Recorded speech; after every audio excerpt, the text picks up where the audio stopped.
Joe Fortes was Vancouver's first official lifeguard, best remembered for saving dozens of people from drowning and teaching generations of local children how to swim in the waters of his beloved English Bay. He has since been commemorated with a drinking fountain, a postage stamp, a branch of the Vancouver Public Library, and the downtown steak and seafood restaurant that bears his name.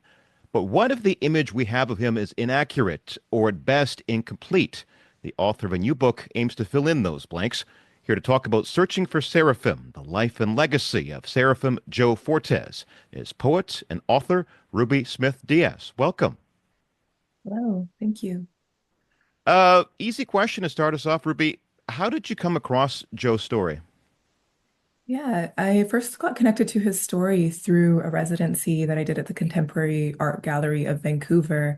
And the invitation was to explore a figure in Vancouver's history from 100 years, the last 100 years, that created some change towards the city's landscape.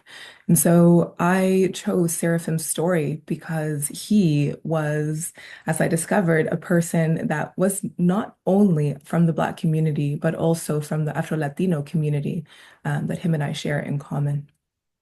Now, you've said that there was something in his story he wanted me to tell. What do you think that something was? I think what he wanted us to know is the layers that he had to navigate as an Afro-Latino man in Vancouver at a time where white supremacist rhetoric was at an all-time high. And I think what he wanted people to know is that he wasn't just a lifeguard. He was a complicated man who had to fight for his place in the city in a time where people like him were being actively displaced or excluded from most public spaces.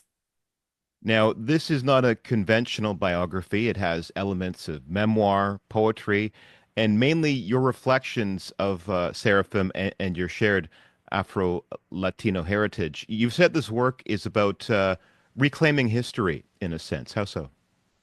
Absolutely.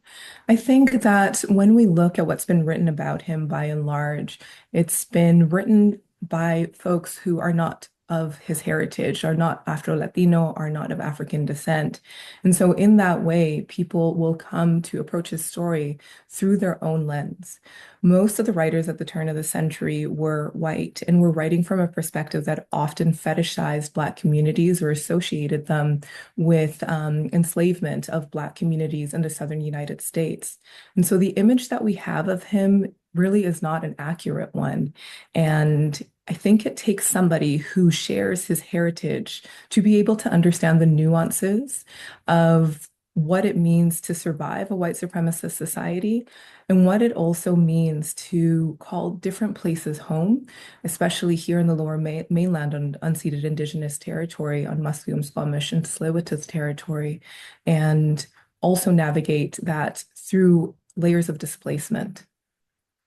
The what you wrote is the more I found out about him, the more I realized there's a lot about Seraphim Fortes we will never know. His motivations, his heartaches, his fears and sorrows, all lost to time.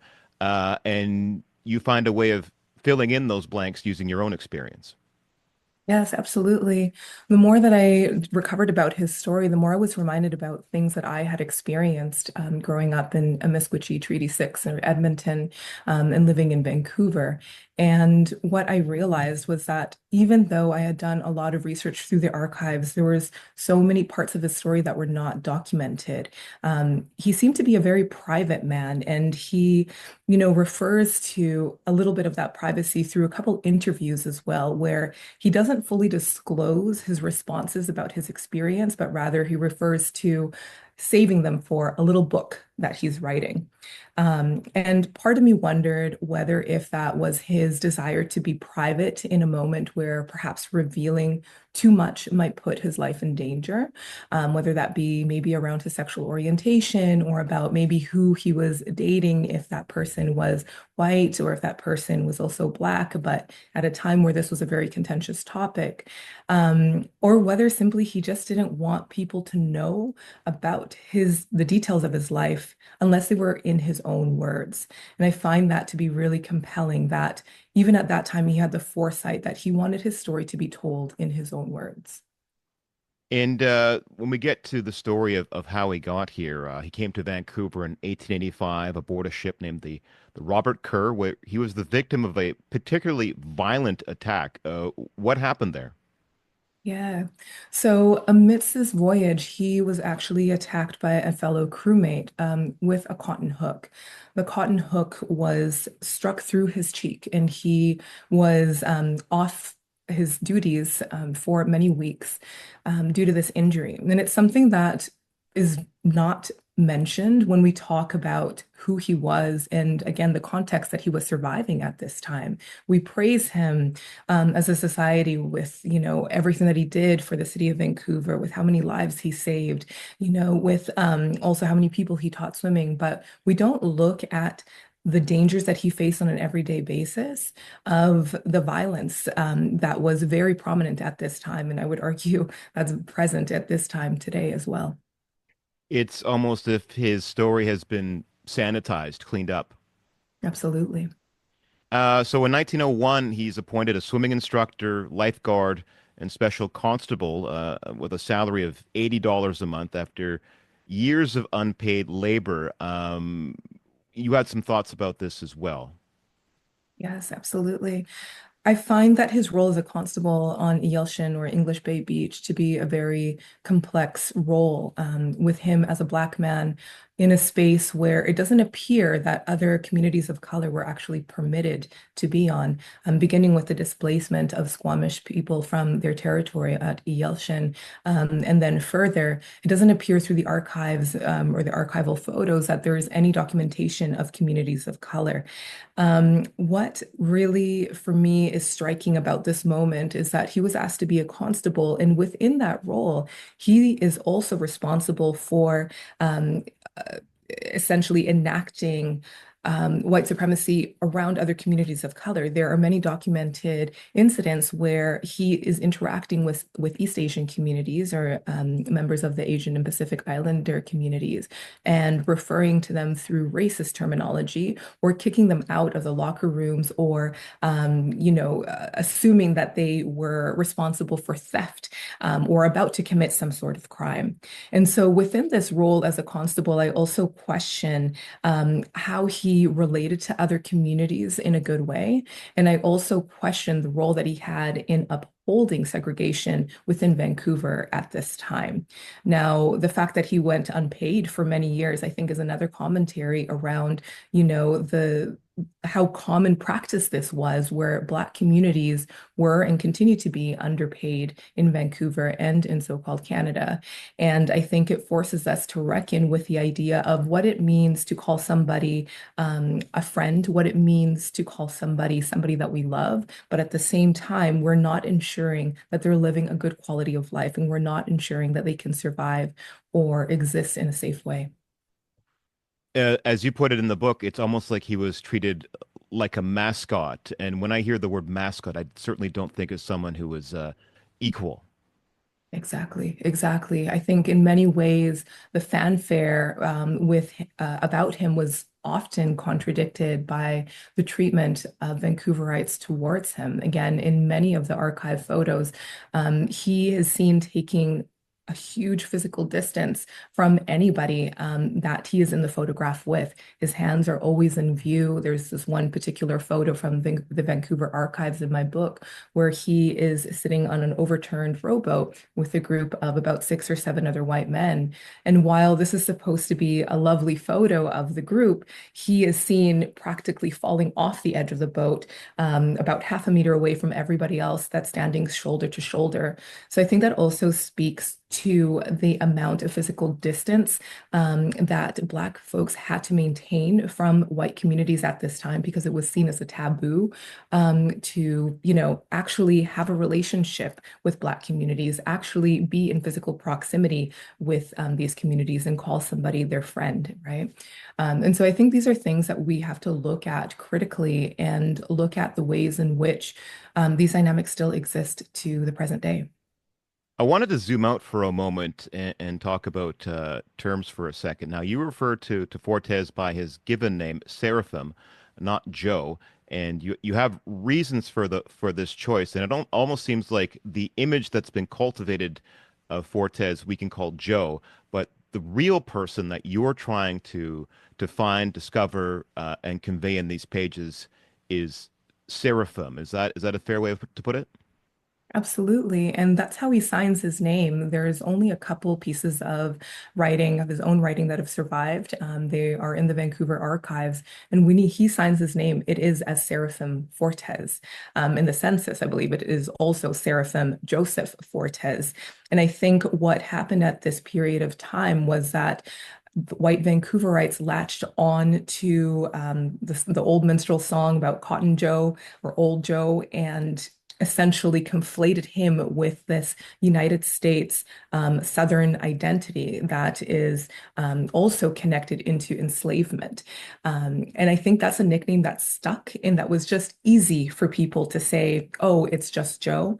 And I think the other thing as well that Lisa Ann Smith brings up in her book too is that seraphim means the highest, from the highest order of angels.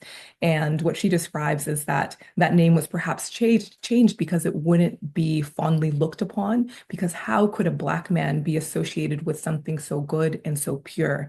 And I think that also calls into question why we reject the name seraphim still to this day, and instead it's easier or a little bit more palatable to call him Joe. As you put it in the book, the Joe Fortes we know today was largely created by the white colonial imagination. His name was Seraphim. You've said you've tasked yourself with reimagining reimagining his life, rather, as an uncle you never knew. What would you ask Seraphim if you had the chance to speak with him? I would ask him what he was writing in his little book and what he wanted people to know in his own words. I think that is something that is forever going to capture my imagination as a writer, to understand, to know what he felt was so important to put in that book that he wanted people to know about, because he did have the intention of sharing it with the world, but he didn't complete it before he passed away. And so that to me leads me to believe that he wanted to share his life in his own words in a way that was not told by white reporters, white journalists at that time.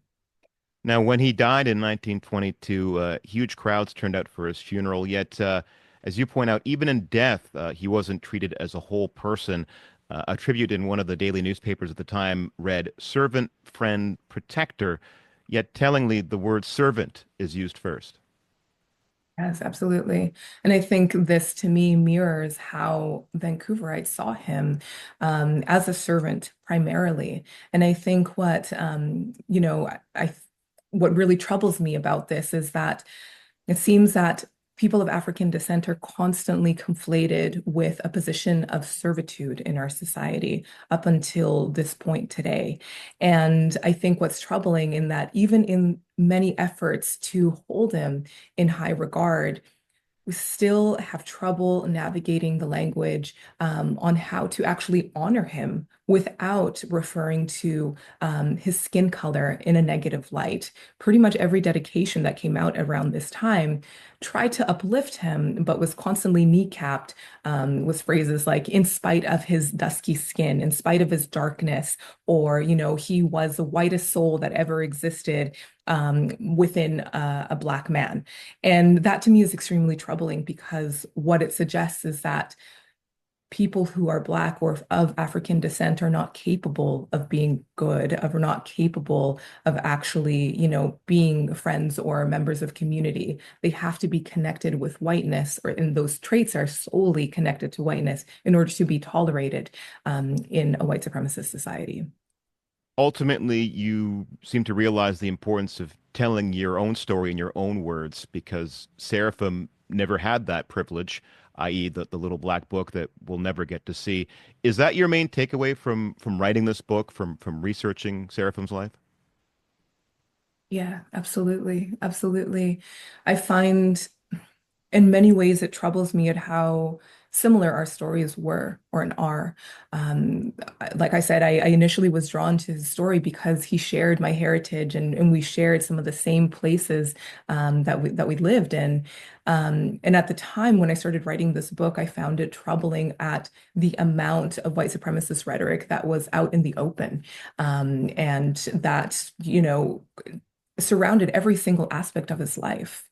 And there are too many commonalities with his story, with what I have lived over 100 years later, and what is being seen right now in Vancouver and in Canada, that is not being addressed or not being spoken about, that threatens the existence of Black communities, Indigenous communities, racialized communities, and people like myself.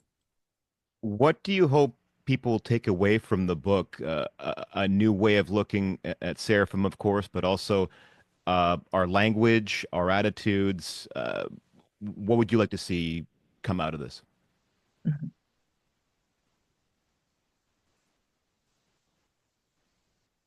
I hope that it serves as a reflection for people